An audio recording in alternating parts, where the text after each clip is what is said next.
All right. Shalom, everyone. Hoping you all are having a very wonderful Shana Tova, a very good new year. Of course, Shana meaning year and Tova meaning good. Tonight, our time is actually the second night of Rosh Hashanah. Rosh Hashanah is a very special day because it is a Yom Ya'arayich, an extended day is the term that's used to refer to it. So it actually is like a 2-day day. So really glad you guys are here. I started my timer, it didn't start. That's a little annoying. So anyway, the time codes may be off by like 1 minute behind. I guess that was just 30 seconds. Anyway, so shout out to Dr. DeVera, always faithful, very often here, very busy guy, and I'm really glad to have you with us, Akhi. Hopefully some more of you will pile in, but I'm going to go ahead and start because we need to get through these. We are running a bit behind on our premieres. This is from a Torah portion we did. This is part 2 from Torah portion, Ki Sham shever, about Joseph in Egypt and all that stuff. And so this was from mid-July, I think. Last July. Shalom, Vicky. Glad to see you're here. Yep. Yeah, please give me a shout out in the chat as you guys come in because it doesn't show any views actually on right now, so kind of strange.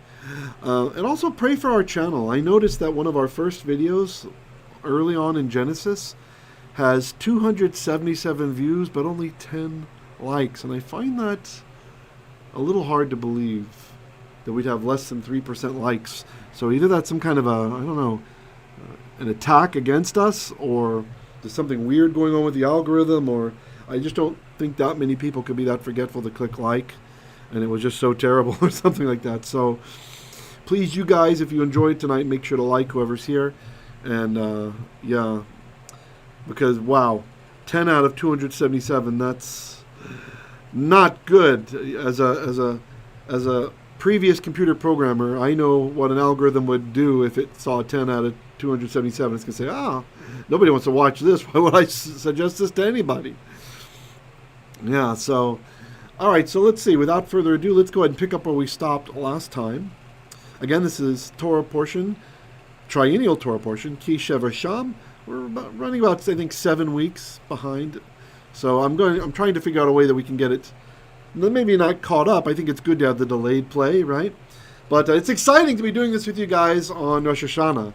You know, it's a very special time of year, and it's festive. We just blew the shofar over here. Really enjoyed that. And hopefully you guys are feeling like it's a festive season now as well as getting your act together. So it's good. Those of you who are here to study, that's really good. Way to start off the new year. Studying Torah. We all want to learn the Torah. So that's definitely getting your feet in the right place going into this new year. Yeah? All right, so without further ado, let me go ahead and get us started. Let's see. Okay.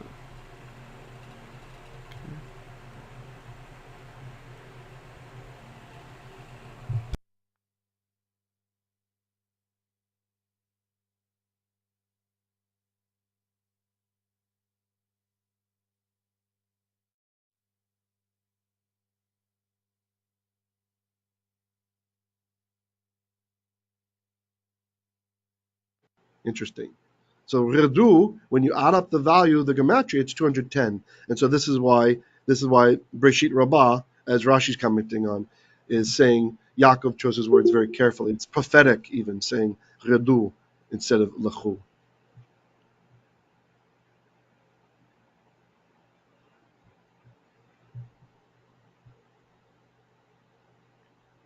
Redemption.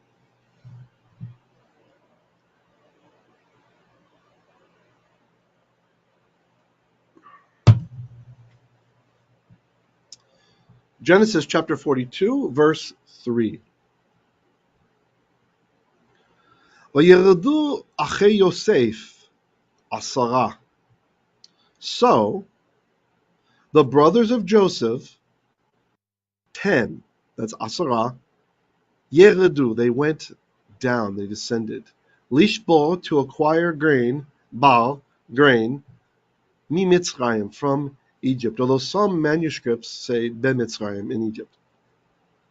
So what's this ackhey-Yoseyph? Why are they called the ackhey-Yoseyph and not the Bnei Yaakov. The Ohr Hachayim says, Joseph's brothers, the reason they are described as Joseph's brothers instead of as Joseph's sons is that at this time they were determined to perform the brotherly act of redeeming him out of slavery. So that the brothers had already decided, although some traditions say Shimon did not agree, so that 9 of them agreed, and Shimon was still mad and he did not agree. But nevertheless, this is why they're referred to as the ackhey-Yoseyph, because not only are they going down to Egypt, they saw this as a hint from heaven that now is the time to get Yoseph out of slavery, and they intended to do so, even if it meant fighting and spilling blood. Why Asara? Sarna comments 10 of Joseph's brothers, not Joseph's 10 brothers, because there were 11 in all. The rations in Egypt must have been available on a limited per capita basis, so that the presence and services of all 10 were needed to purchase and transport sufficient supplies for their large households, right? So the Egyptians see 10 guys show up, 10 adult men, they realize 10 families, and they will sell them 10, right? Just because people were able to buy grain in Egypt, they weren't able to buy as much as they wanted. Because Yosef HaTzadik was wise enough that he personally oversaw the transactions, and he did not want like ticket scalpers. He didn't want people buying a bunch and then selling it for profit, right? Reasons of security may also have dictated the need to travel as a convoy on the journey, which lasted a week each way. Okay. Now look at this little red marker that I have here on the etnachta, or you might have learned this as atnach, right? You see the little red guy? That is telling us something special about this. The reason why it's right there on the 10. And here it is, Qimchi, Rabbi Qimchi, some call him RADAK, Rabbi David Qimchi. He says that the reason why the Torah describes them all of a sudden as Joseph's brothers instead of as Yaakov's sons is that they went down to Egypt because of what had happened with Yosef so many years ago. The time had come for Yosef's dream to be realized, and the Torah wants to alert the reader to this. In Breshit Rabbah 91:2, that's the Midrash, the question is raised why there is a dividing tone sign, the etnachta, that's this red guy here, under the word asara, as if the verse ended there. Really, the clause is what he should say. The answer given is that 9 of the brothers only were concerned with finding Yosef and being good brothers, whereas the 10th, Shimon, joined them only in order to buy grain. The basis of the Midrash is the number 10 being mentioned. We all knew that only 10 brothers went to Egypt. Yaakov not allowing Binyamin to join them, hence the Midrash reads additional meaning into the word 10, as well as into the tone sign under that word. Okay, so you guys understand this little mark, this little tittle, the little diacritic here, is what the Midrash is keying on to, the idea that the way it was sung back then, right? So in our tradition of singing, it would have been akhi-Yoseyph, asara. Hear how it ends? It's like the song's over for a second. And then it continues, right? So there's like an ending to it. Later that became the atnachta sign. Qimchi is not saying that sign was always there. It wasn't. But the sign shows us what the tradition was, that was a stop, right? One way that the sages talk about this is that this word, or rather this accent, owns all of these words that come before it. They're all part of its organization. And this last one over here under Mitzrayim owns all of these. Okay. Vet Binyamin, and also Binyamin, Akhi-Yoseph, the brother of Yosef, Lo Shalach Yaakov. Jacob did not send et Chayev with his brothers. Ki Amar, for he said, pen, this is a hard word to bring in English, I just have to go with the older English, lest, Yika'inu, there shall happen to him ason, a fatal accident.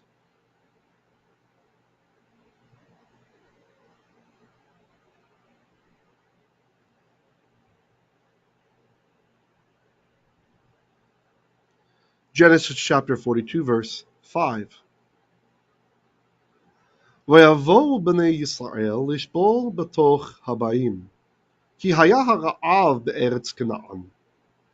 ויבואו בני Israel, so then the Bnei Israel, the sons, the children of Israel, in this case the sons of Israel, Yavou, they arrived, lishbol, to acquire grain, betoch, in the midst haba'im, of those who were arriving. Okay, so what it means is everybody in Canaan's starving, right? And even beyond Canaan, right? So there's droves of people going down, caravans going down into Egypt. And so it's saying that these guys did not arrive separately by themselves, but they arrived in the midst of Betoch, in the midst of haba'im, those who were arriving.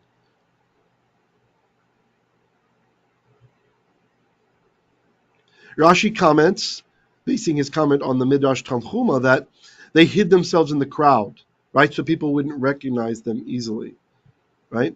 For their father had forbidden them not to show themselves all at once in the entrance. Again, this is an evil eye concept to the city, but that each should enter by a different gate, in order that the evil eye should not have power over them, that they should not attract the envious attention of the people, for they were all handsome and stalwart men. Right? So you understand? So Yaakov understood this. He knew that his strapping lads were strong, they were good looking, they were healthy. They were better fed than many of the others. They were not emaciated, right? So he told them, when you enter a city to buy grain, each of you split up, go in through different entrances and meet up again later, like when you're purchasing it, right? And again, this concept of the evil eye was understood by our ancestors, right? Because they've all done something, right? And so just the envy of others could be enough to invite the heavenly court to cause damages.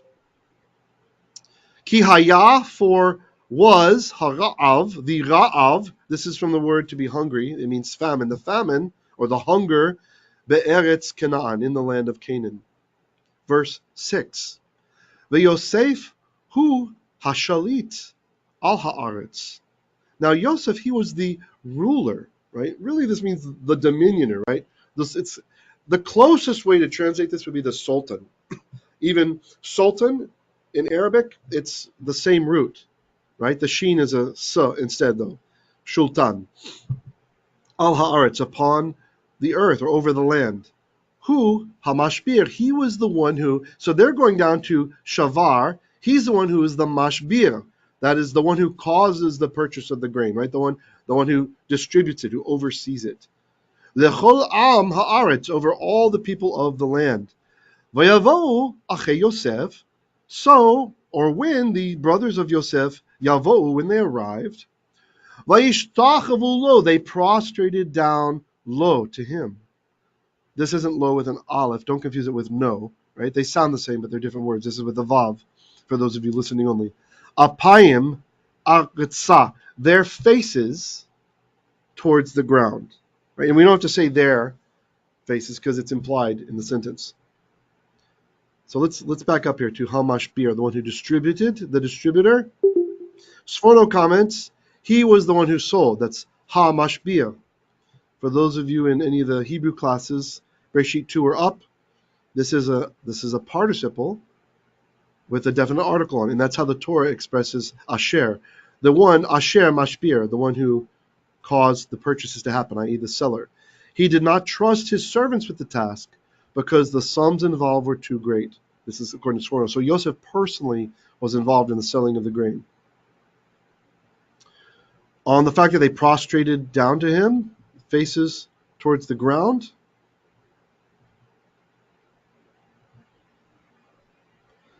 this is 22 years after it was sent to him, Yosef's dream is fulfilled. Right? You remember last time we talked about dream fulfillment? Or maybe it's 2 times ago. And how the Talmud teaches us that when you have a good dream that is prophetic, we learn from the Torah it may take up to 22 years to be fulfilled, because this is the longest example of dream fulfillment that's given in the Torah. So the sages assume, kind of as a baseline, it might take 22 years, which is a good reason to remember prophetic dreams. If you have a very vivid dream and you feel it's from Hashem, it's a good idea to record that dream. Otherwise, you will forget. You'll forget. Okay, no comments? It's fine.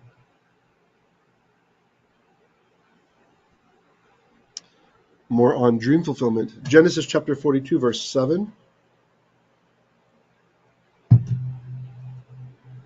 says, Vayar Yosef et Echayv, Vayakiraim, Vayitnaker alehem. Vaydaber itam kashot. Vayomer alehem me'ayin batem. Vayemaru me'eretz Canaan. Lishbor ochel. Okay. So Vayar Yosef. So Yosef noticed, or he saw, et Echayv, his brothers. Vayakirem, and he recognized aim, them. This is from the verb nakar. The noon is inside the kaf. That's why it's hard to recognize. Vayitnaker, so he disguised himself alehem, from them or against them. So here, I see my Bible has this note WP. This means there's a word play happening here, which we totally lose in translation. So the word play is between these words. Vayakirem is from the verb nachar, which is obfuscated in its current form, but a native speaker would recognize. So look, so if you know that it's nakar, then it says something like nakar, but he yit nakard. You understand? I'm making the vowels the same just so you can hear it. He nakard them. He recognized them. So he yit nakard. He made himself unrecognizable. You see the wordplay? It's when we pull it out of the Hebrew. So the Bible's being kind of clever here. Okay, against them or from them. Abarbanel comments, you can interpret this, I said he made himself not recognizable. He acted like a stranger. Yeah, it can mean that too, because the root, this is the same verb where we get the noun nochri from. A nochri is a foreigner, and it's assumed with hostile intent. They're not a ger, right? A ger is a sojourner. That's a foreigner who has connected themselves to our people. They're happy to live with us. They're happy to observe the Torah, right?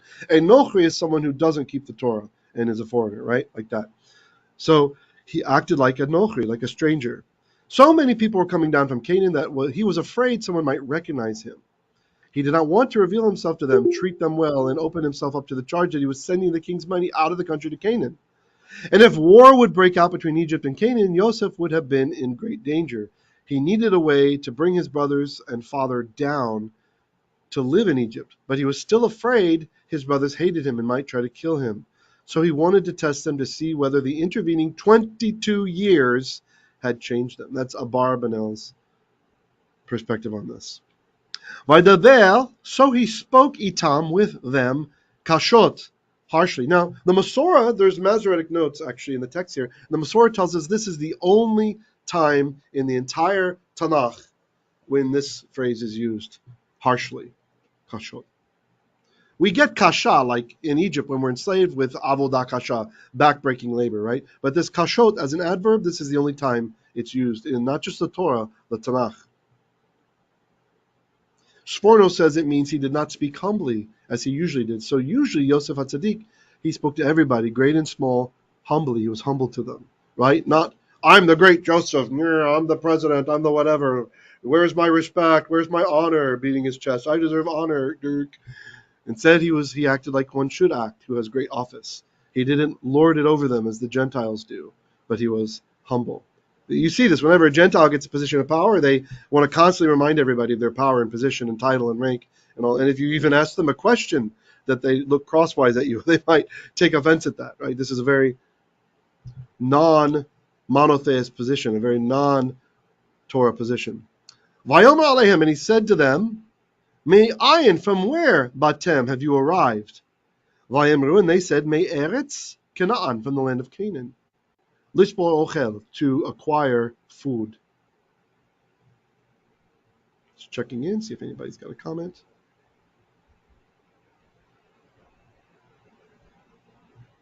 Good.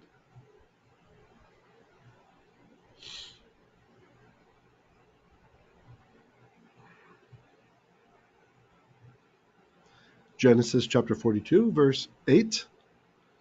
The slide I'm calling Recognizing Family. Vayaker Yosef et Echayv, v'hem lo hikiruhu. Now Yosef, Yaker, that's from Nachar, he recognized et Echayv, his brothers, v'hem, but they. Now this is an emphatic pronoun. We don't need this, right? I'll show you why we don't need it.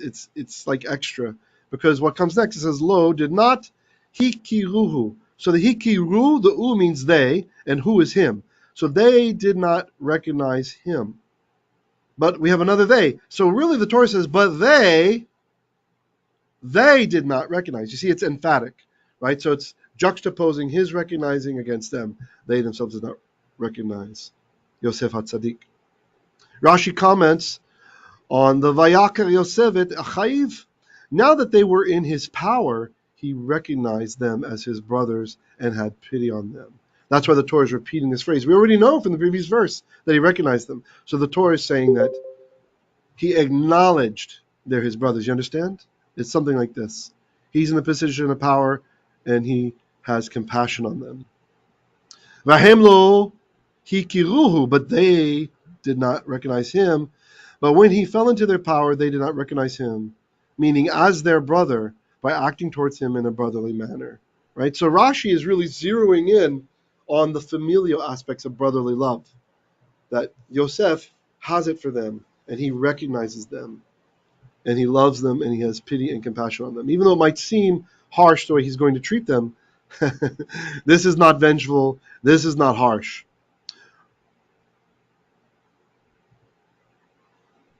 Sarna comments on the Vehem lo hikiruhu, but they did not recognize him. Not surprisingly, for since their last meeting over 20 years ago, now he's being very literal, okay? Rashi was being like deeper about the brotherly thing, and now Sarna is saying literally why they didn't recognize him. For since their last meeting, Joseph, he developed into full manhood, right? He was a young boy, probably, without any muscles or anything. In addition, his language, his dress, and even his name have all become Egyptianized, right? He's Sapanach Paneach. He's not Yosef, and he's wearing Egyptian garb, right? And he's has Egyptian servants, and he's speaking in Egyptian language, right?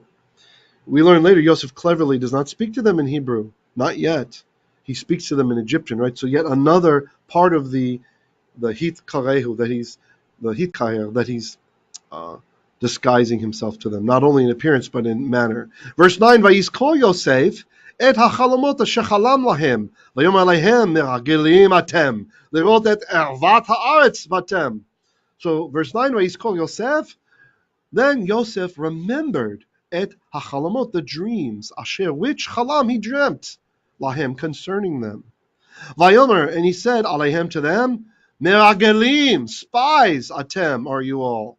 Lirot, to look at ervat, the nakedness, haaretz, of the land, batem, you have come. This is nakedness, meaning like the sensitive parts, right? The weak parts, holes in the walls, that sort of stuff, right? Ibn Ezra comments on the ervat haaretz that this is a figure of speech for shame, since it is customary to hide one's nakedness because of its unseemliness. One's nakedness, or nakedness, refers to secrets, since one's nakedness is covered. Joseph thus said to them, you came to learn the secrets of the land. I prefer the latter interpretation. This is Ibn Ezra. I agree. I think it makes a lot of sense. He's talking about spies. Spies, they come to see the wealth of the land, and they come to see how you can get it, right? Okay. No comments? Fine.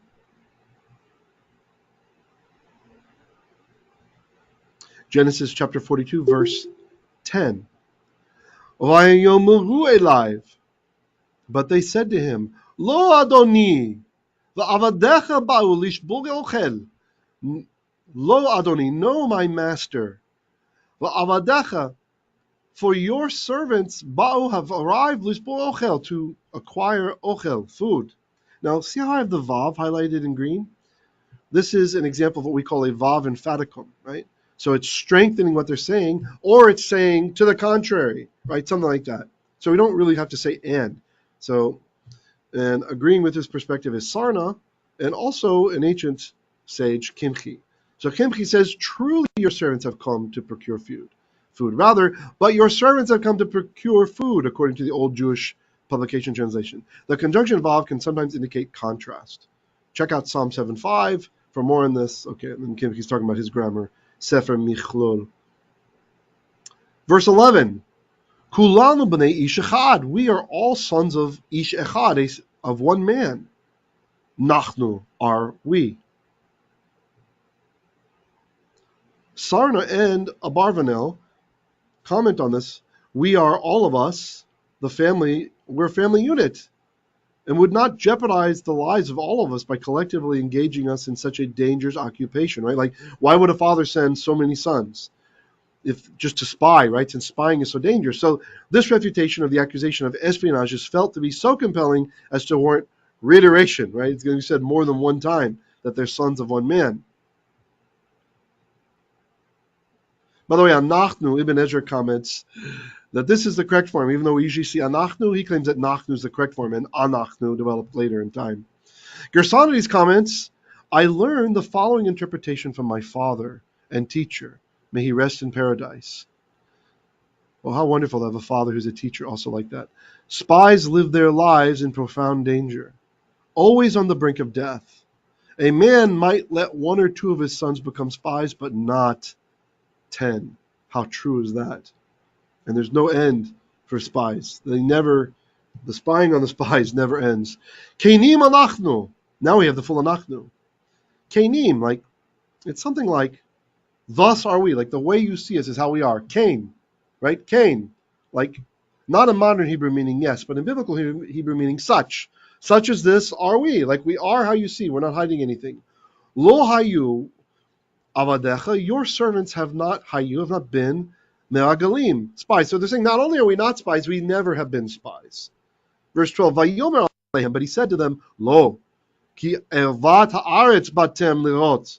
For it is the nakedness of the land, batem, you have come, lirot, to see.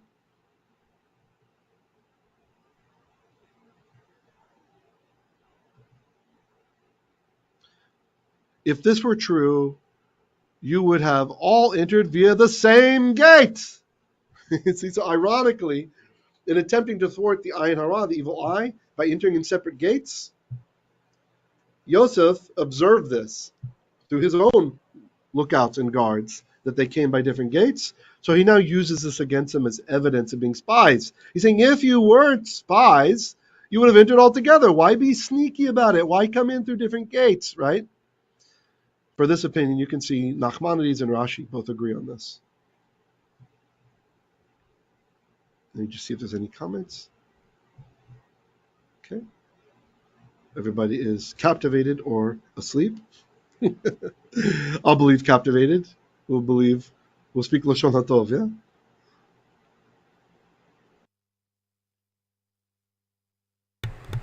What about now? Are you captivated now or asleep? Just voicing over here a bit. Hope you guys are still with me. There's a lot going on and it's kind of rapid fire. I thought maybe I'd pause just for a second to see if there are any questions. You have any questions with what we've covered so far? So if you're just coming in late, this is part 2 from our 3-part series on the triennial Torah portion, Kisham shever, for there is grain over there, meaning in Egypt. So we originally had this live discussion about 7 weeks ago, and we're just kind of repeating the learning so that it sticks better. And we had a lot of interesting things happening just now. So Ibn Ezra talking about nachnu versus anachnu. Gersonides commenting on the decent argument of 10. There being actually 10. Would a father send all 10 of his sons to be spies? Well, spying is such a dangerous profession. Great. Vicky says, alive so much. Tet says, we are here. Hinenu. Hinenu, right? Hinenecham? All right, Yofi. Then I will return us back to our talk. Guilty until proven innocent. That's the next slide. This is Genesis chapter 42, verses 13 and 14, and we're almost finished going through the whole Torah portion.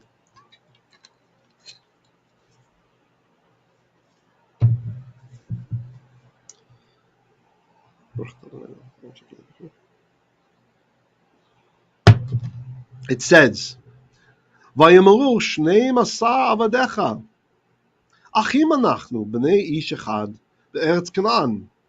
והנה, הקטון את אבינו היום, והאחד איננו. Okay, so verse 13, ויאמרו, and so they said, 12 עבדיך, your servants are 12, achim, brothers. אנחנו are we. בני איש אחד, sons of one man. בארץ Canaan, in the land of Canaan. והנה, but look, הקטון, the young one, et avinu hayom, is with our father Hayom today. meaning Binyamin.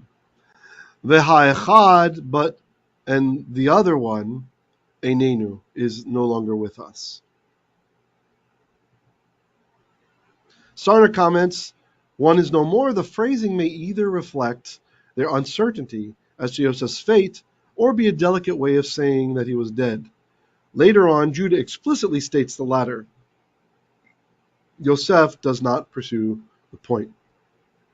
Verse 14, Vayomer alehem Yoseph. But Yoseph said unto them, Hu asher dibarti alechem lemor regalim atem. It is such, asher which dibarti, I spoke, alechem, against you all. Lemor, saying, meragalim atem, you are meragalim, spies. Right, so he's discounting their evidence. Midrash Breshit Rabbah, quoted by Rashi, section 91.7, says, the statement which I made, that you are spies, is true and certain. This is the meaning according to the literal sense of the words. A midrashic explanation on hu asher dibarti is, he said to them, and if you find him, your brother, and they demand of you a large sum, would you redeem him? They answered, Betach, certainly. He asked them, this is the Midrash, if they tell you that they will not restore him to you for any sum of money, what would you do? So again, this is from Midrash Rabbah, right? One of the most trusted Midrashes, like very ancient and old Midrash. I've said before, even canonized by Beta Israel, by the African Jews. They replied, that is what we have come for, to kill or to be killed. Whereupon he retorted, Hu dibarti alechem, that is just what I said to you. You have come to kill the people of the city.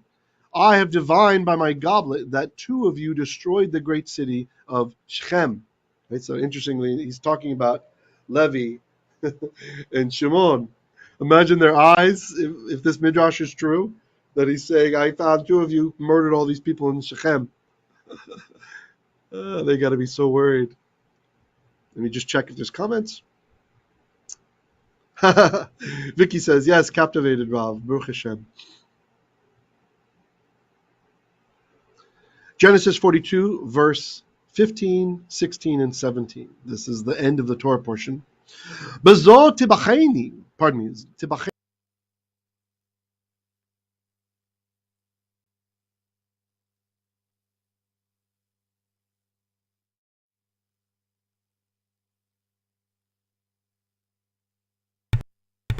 All right, and as we're about 32 minutes in, I think this might be a good place to stop tonight's part 2, and we'll have part 3 on Thursday. It'll just be about 30 minutes plus our commentary at the beginning and if we have any kind of pausing.